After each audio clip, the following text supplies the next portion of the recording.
This episode of Access to the Arts is being made possible through the support of First Bank Richmond, with 8 locations serving Wayne County. First Bank Richmond and you, doing great things together. I mean, we couldn't do what we do without First Bank and how supportive they have been throughout the years. I've had a very good experience working with First Bank. They have been there really with all kinds of different things that I do in my life. We consider First Bank Richmond a good friend. They're there to help us sponsor our signature events. You always are out there to help each other out. Besides the business part of it, we just get along really well. And it's beyond a working relationship.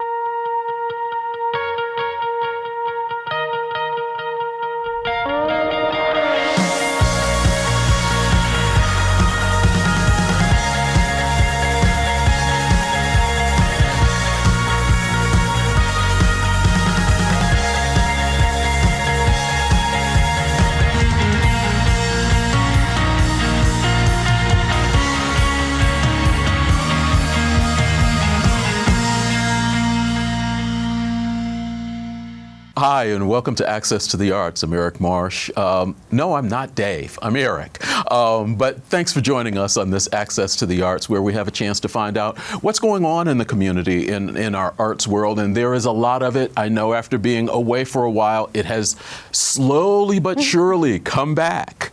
Richmond Symphony Orchestra has a lot going on. They always have a lot going on. Monica Koechlein is with us. Good to see you, Monica. It's been a while. It's good to see you. It has been a while. Let's talk about we're the holiday season. We're basically standing on it. One show that you all always have in December. I hate it when I have to miss it. Coming up December 5th, some movie music. Movie music on Sunday, December 5th, as you mentioned, at 3 p.m. We're going to be doing a lot of Williams. Just is a program that was put in place. I bet it was programmed in January of 2020, released as what we were going to do in December of 2020, and we obviously lost that. So here we are making up for lost time. So we're excited, really excited to have the orchestra back, and it's always a jam-packed day. I think people would be surprised to know that in that concert, our musicians come and rehearse for 2.5 hours, get an hour-and-a-half break, and it goes on the stage. Wow. They come prepared. They must love you They all. come prepared to work hard that day, let me tell you. It's a fun concert, though. It is a lot of fun. And we see more kids in the audience for that one. I think part of it is it's a Sunday afternoon as opposed to an evening. Right. And the music is just really accessible. So. Yeah, they know most of it. They do. Also in December, you all are bringing in something new, kind of a Christmas walk? Yeah, we tried something last year, the Whistle Stop Tour, and we had a group of 5 brass musicians travel to 5 different neighborhoods in Richmond on what they tell me was the coldest performance that they've ever given. I can imagine for brass, that really was rough on the... It was rough. And so we're going to try a Christmas walk this year. We are tentatively scheduled for Friday, December the 10th. More details to be released. Okay. In fact, we're going to have to let Reeveston know that we're going to be there, which is fine. I think you just did. I think I just did. I'll bet I'll have let them know by the time this airs. But we're kind of firming up some details. We're going to have 3 groups out there. We'll have a percussion ensemble. We will have a quartet of French horns, and we'll also have a quintet of brass. French horns are going to sound nice in the holiday season. It's really going to be nice. Yeah. And we're trying to get our R.S.O singers involved, so there'll be a place along the walk that's a sing-along and maybe some strolling carolers like a Dickens Christmas. We don't know yet. We're still working on it, but we do intend to hopefully close the streets from 18th down to 24th and just have a nice 6-7 block walk for people to come and enjoy for free. And hopefully it's not too horribly cold. Hopefully. Just enough the only for maybe reason a little I would bit of cancel snow. it at this point in time would be sleet. I don't care even about snow. It would be sleet. So we're excited. Sounds good. Come back in January, late January for, really, Guy's final concerts? No, yes, his final set of concerts, yes. We'll be back on the stage on January 29th with a full orchestra. We'll wait a month and then be back on March the 5th, and then we'll conclude his last performance at Civic Hall Hall on April the 9th. I have a couple of guest artists. One in the spring, March 5th, we'll have our principal cellist back. Mark Kosmala, his wife's job took them to New York, but he's going to come back and solo with us, which was intended for last season. And then really exciting, guys, last performance on Civic Hall is just going to be a dynamic moment for many reasons, but one in particular, a couple of years ago, we had Andres Diaz with us. He's a traveling cellist, really brilliant, from Texas. He's joined us a couple times during my time with the R.S.O. As a matter of fact, when Andres Diaz comes, he gets 2 first-class tickets because his cello doesn't fit in coach. So it gets its own first-class ticket, which is fine. Makes for fun, right? When he told me that, I said, I have to buy a ticket for a cello? But anyway, he was here. At least he knows the person next to him is not talkative. He does. He was here probably the spring of 2019 and had a soloed with the orchestra. And at the same time, we had commissioned a work. It was the year that we did the female composers. And Alyssa Morris had come and we commissioned her work. We played it for the very first time. It was beautiful. And Andres and Alyssa met that night, and Andres said, you should commission a cello concerto, and I would come back to do it in Richmond. And so she wrote a grant to Brigham Young University and received some money. And so we're going to, the last concert of guys will be commissioning a work for the first time. So we're excited. Nice. Yeah. Talk to us about and the challenge match. That's always something that happens this time of year that really affects a lot of not-for-profit organizations. It does. The Wayne County Foundation is just creates the opportunity for people, this whole entire community, to be generous. I always feel like the challenge match time, it's a really special time in Wayne County. It's a time when people come together and form a community of their own, a community of philanthropists. We see, that I would say that's really our only direct ask of the community at the Symphony, and that's why we prioritize doing so much work around it. My board and staff together will probably sign 600 letters with personal notes, because it's just that important for us to tell people that they matter. So yeah, we're in the middle of writing notes. Probably by the time this airs, as I mentioned, we'll probably be in the match, which is fine. But it has been an incredible journey for us. I think this is our 8th year of participation, and the first year, we maybe raised $30,000, $40,000 or something like that. And last year we hit $100,000. Wow. It was unbelievable. Like I said, this community really cares. They care about their nonprofits. They care about the work of the social sector, and this is how they really show their concern and their interest. And really, to me, every dollar, it doesn't matter if it's a $2 gift or if it's a $2,000 gift. It's a gift and support. It's a gift of, it's almost like a yes, we believe in you. You're doing the right thing. It's like a vote of confidence. It feels really good to be valued by this community. Nice. People want tickets to your December 5th show. What do they need to do? Visit me at richmondsymphony.org. Adult tickets are $20. We're very affordable. College students, $10, and children under the age of 18 are always free. Monica Koechlein, Richmond Symphony Orchestra. Always appreciate the time. Good to see you. Take care.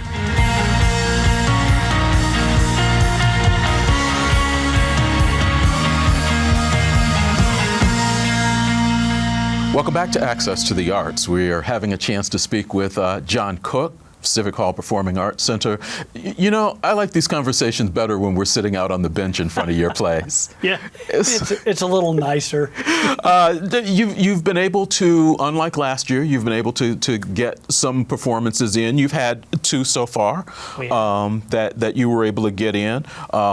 Emmett Cahill and Winona Judd and the Big Noise. Talk a little bit about how that went, having people back in the facility. Yeah, it was really good. The response, especially from the audience members, was almost ecstatic, above what you would normally expect. Emmett Cahill had 3 standing ovations, and our crowd is usually kind of reserved.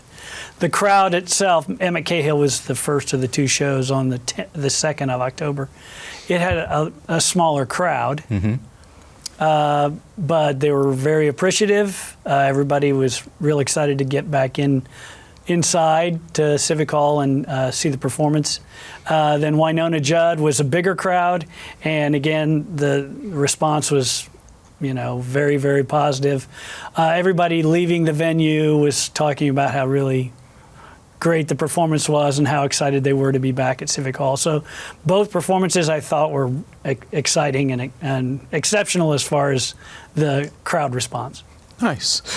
We know this show begins its airing on November 4th. You've got a show this weekend with the Five Browns, which are piano players. Oh, yeah. But let's move on to your next one, which is really coming up December 4th. Yes. Another one that got postponed. You've gotten back. The Spirit of the Season got a Christmas show. Talk about that. Oh, it's going to be, I think, one for the books, one for everybody's positive memories. Voctive is the performing ensemble. They're actually from Disney. They all met in the Voices of Liberty, which is a group that performs in Disney World at the Magic Kingdom at the Hall of Presidents. They're a cappella singing group, and then they made a performing touring group that is called Voctive. They're amazing. I mean, it's like, I think that people should definitely come see this performance. I don't know how to describe it other than they're probably some of the finest voices I've ever heard. And then combined, they make an amazing sound. And they're going to be doing holiday favorites. You're going to hear all the traditional choral selections that you're used to hearing around the holiday season. Plus, they may do some other things that might be just a few that they have from their Broadway albums that they've put out that you can find on iTunes and whatnot. You can find their albums and kind of listen to them, but they're amazing. So they're going to be December 4th. It's at 4 p.m. At 4 p.m., okay. Yeah. An earlier show than what you would normally have Right. there. You're not taking January off. You've got a kid show coming in January? We do. January 12th is the Joshua Show, and it is catered or geared more for the K through third grade kids. He's billed as the modern day Mr. Rogers. He sings. He's got another musician with him that plays ukulele and banjo and guitar, and it's all about teaching kids how to interact with one another, how to be friendly, positive, joyful. It's really a cool show, and I think the kids will like it. I think adults will like it, but most of this is for the school kids and their teachers and parents and other adults that come to supervise. But that's January 12th. Both one's at 9:30 and one's at 12:30. And then we have another kids show that's on February 9th, which is Lightwire Theater. It's a group that became famous on America's Got Talent, and they're going to be performing their Tortoise and the Hare, the Aesop's Fable, but it's all done through light costumes that they've got. It's amazing. I don't know how to explain it. They've created costuming where it lights up. They're like neon costumes, so you see the rabbit and you see the tortoise and you see their parents and you see props that float in the air and you see birds that fly and insects. It's undescribable unless you see it, and you should check them out. But that's February 9th. And wrapping up in February the 19th, Black Market Trust. Black Market Trust, they're from California. 5 guys that are world-class musicians that do what's called gypsy jazz, and they'll be doing stuff that's similar to like Frank Sinatra, the Rat Pack kind of thing.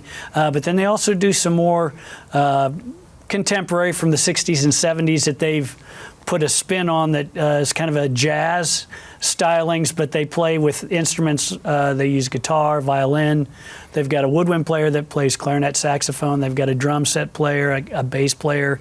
So it sounds like a jazz band. It's just not quite as aggressive because you don't have your brass instruments that are, pumping it out. Real quick, remind people how they can get tickets for your shows. You can give us a call at Civic Hall box office 765-973-3350, or you can go to our website and you can go to www.civichall.com, and that'll give you some of the information about each of the shows. And then either way, you can still contact us by email or call us on the telephone. Sounds good. John Yeah. Cook, Civic Hall Performing Arts Center. Always appreciate the time. Thanks a lot.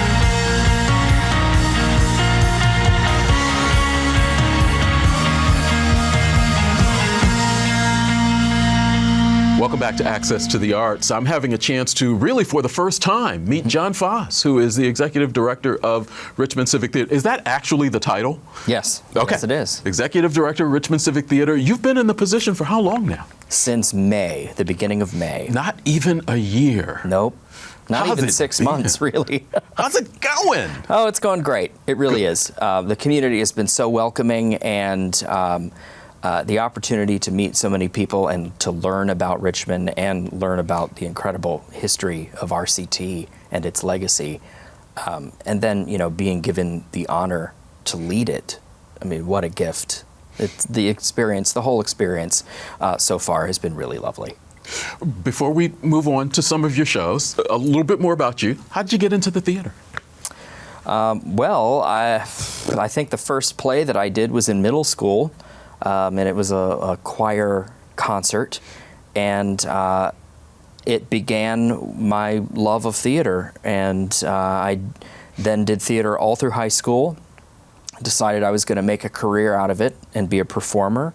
So I went to college at Wright State University and majored in musical theater at their BFA program, and realized halfway through the degree that I did not want to be a performer anymore.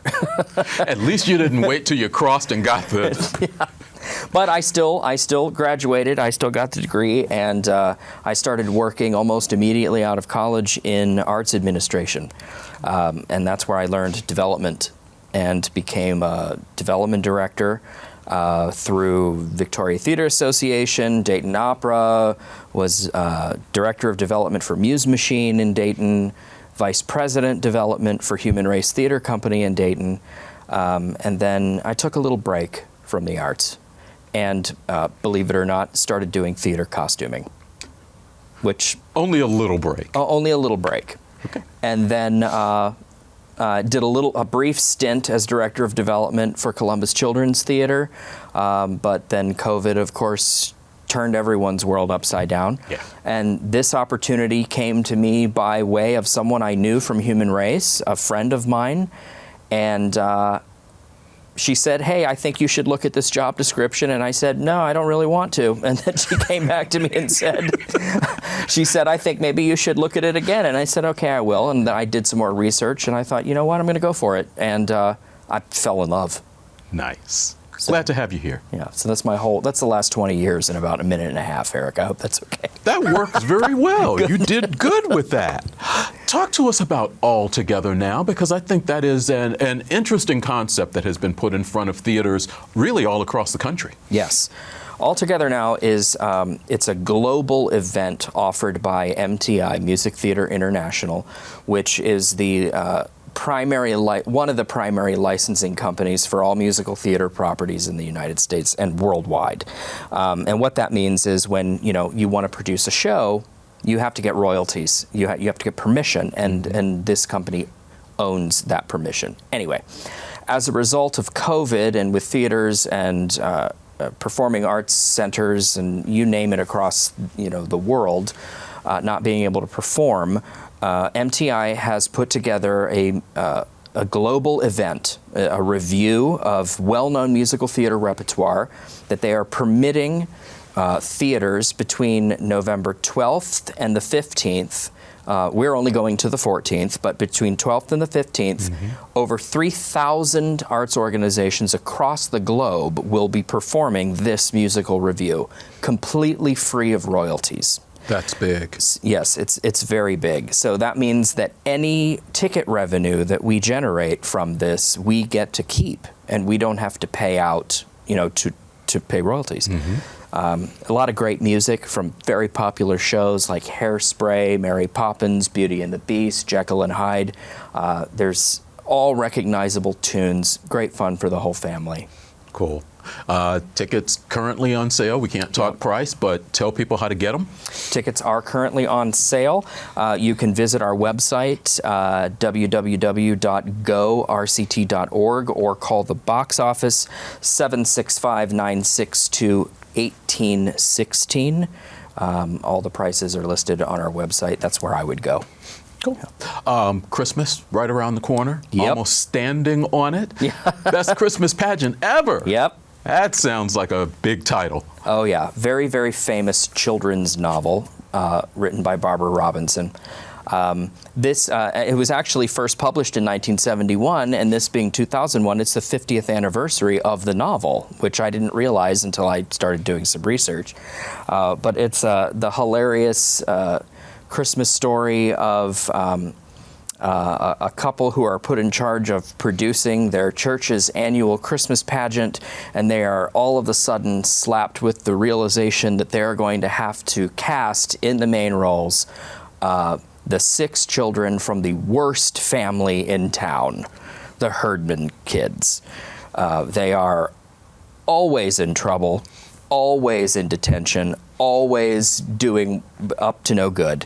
And the great thing about the story is that the community, the town in the play is, of course,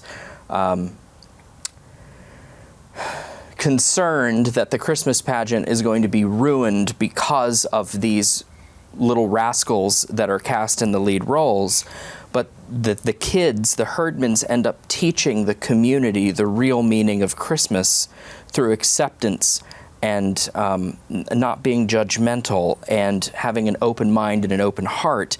It's the community that learns from them, and it's the beauty of the story. It's also, wickedly funny. And Wickedly funny is good around the holiday season. That's coming up December 10th through the 12th, 17th through the 19th. If somebody's interested in getting involved, you all still have many more shows coming up, but your next one is going to be in January. Real quickly, we've got about a minute and a half. You do well in a minute and a half. Talk to me about Sylvia. Sylvia is a very funny play that played on Broadway, starring Sarah Jessica Parker in the role of Sylvia. Sylvia is a dog. A man goes to a park, picks up a stray dog, brings it home, hilarity ensues.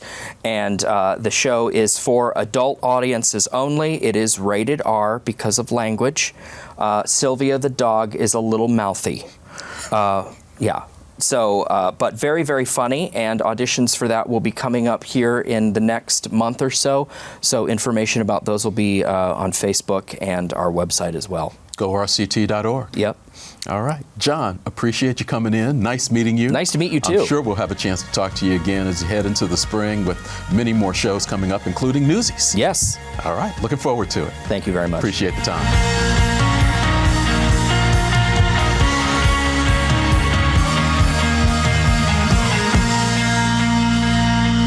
Hi, my name is Carrie Longley. I'm an associate professor of fine art and campus art director at IU East. Gallery coordinator Nate Kuznia and I had the privilege of organizing the 43rd annual Whitewater Valley Arts Competition.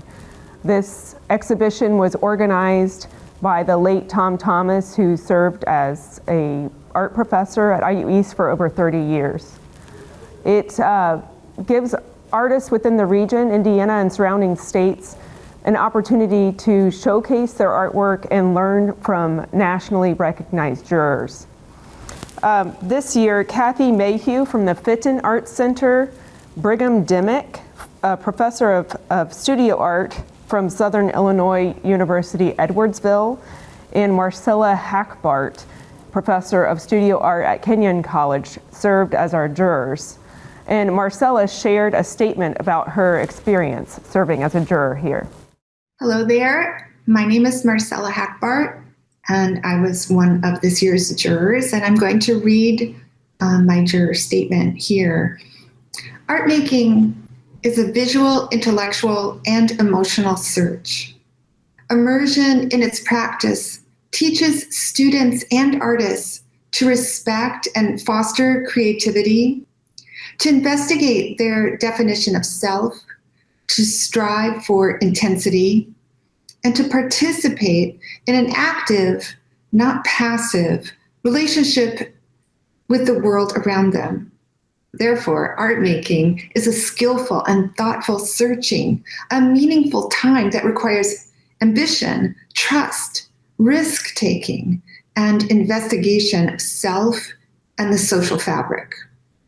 As such, art is a type of knowledge, a site of information wherein society and ideological systems are limited, managed, perpetuated, as well as transgressed, destabilized, and reshaped.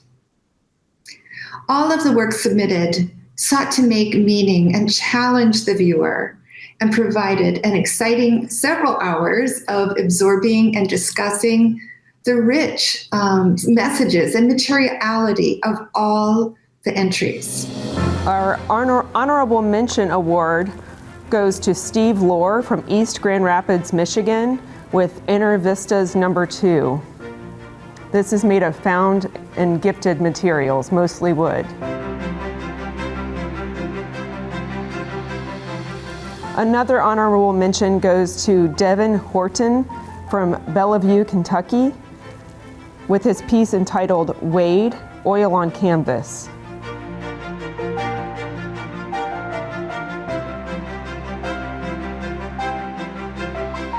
Our last honorable mention goes to Sam Kelly from Dayton, Ohio, 2 figures in the Moy Bridge horse, charcoal paper collage on paper. Our third place $500 award goes to Charles Mintz from Cleveland, Ohio, with his piece entitled The Flower Man in Evansville, Indiana. This is an inkjet print from scanned film. Our second place $1,000 award goes to John Humphreys from Cincinnati, Ohio, with Calvino's 10 Forgotten Cities, cut paper and pencil. And our first place $2,000 award that also includes a 2022 IUE Gallery solo exhibition invitation goes to Benjamin Duke from East Lansing, Michigan, with his piece entitled Vicarious Causation, oil painting.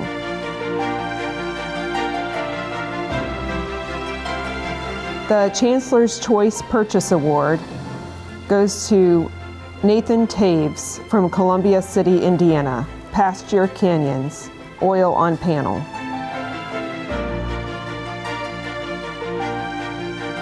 I'd like to invite you all to the IU East campus to view this wonderful exhibition featuring 55 works from artists in Indiana and surrounding states.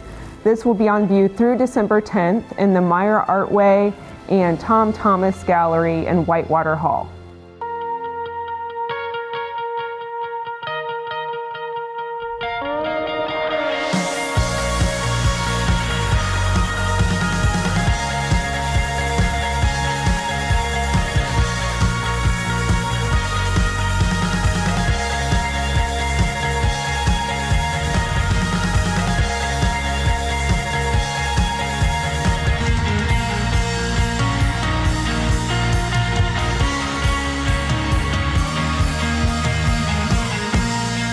This episode of Access to the Arts is being made possible through the support of First Bank Richmond, with 8 locations serving Wayne County. First Bank Richmond and you, doing great things together.